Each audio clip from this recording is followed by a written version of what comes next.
Curtis, 22 players used, long goal game, 120 minutes. Did you get out of it what you wanted? 22, but we had 4 come on for the opposition as well, so there's a lot. 26, you have to mention them as well, and the kids did very well against us. I think Hoodie had a goal line clearance for them in the last couple of minutes of the game, but no, it was really what we wanted from the game. We wanted a good workout. I think some teams have played a lot more competitive games than us before. There's probably 3 or 4 I think Portsmouth have played.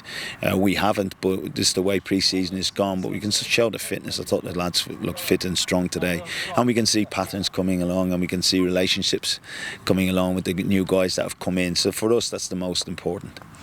It's the second of the pre-season games. When you look at it in the round, are you where you want to be? Yes. You know, at the end of the day, I know where we want to be on July the 30th. You know, it's not about today. It's about getting into minutes, into different people, playing in different positions, getting little relationships, a little bit of knowledge of what, you know, what Kane's big strengths are. We know that, we see what it is, but now everyone playing around him has to understand how we can get him into the best positions. But then he has to get into positions for the team as well. So all these games are great because you can do training, it's fantastic, but when you're in an uncontrolled environment, which is a competitive game, is when you have to really concentrate and you have to do your jobs, and not like a training session where you're thinking, I know what he does, or I know what he does. You end up playing against individuals that you don't know, and you've got to play the game, you know, the way you want to, but the way the team has to.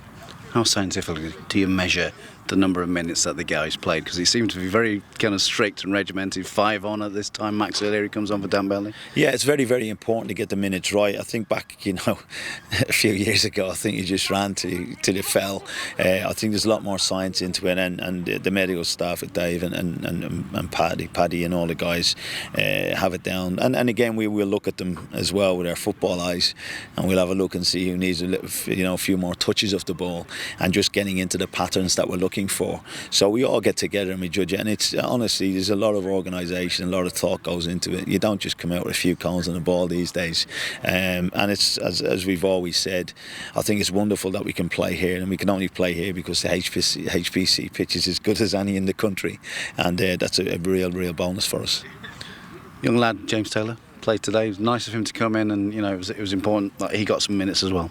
Yes, and it's a bit daunting for him. He only got a shout yesterday as such, but we've got no doubt that he can come in and do a job, predominantly a right back or a centre back coming through the academy, but he's been brought up the right way and knows how to play, and he was in a team of footballers who wanted the ball. We said to him, just get it and give it, and then you'll grow into the game. But it was great for him, and it was good, you know, for the other substitutes that came on, and I thought a couple of the young lads that came on for Portsmouth in the last 15 minutes, Omar and Prince, did very, very well as well, and Hoodie had that clearance. So I think all in all, it was about the performances, it was about the patterns, it was about relationships, and about hard work, and I think we got that today. Thanks for joining us, Curtis. Thank you.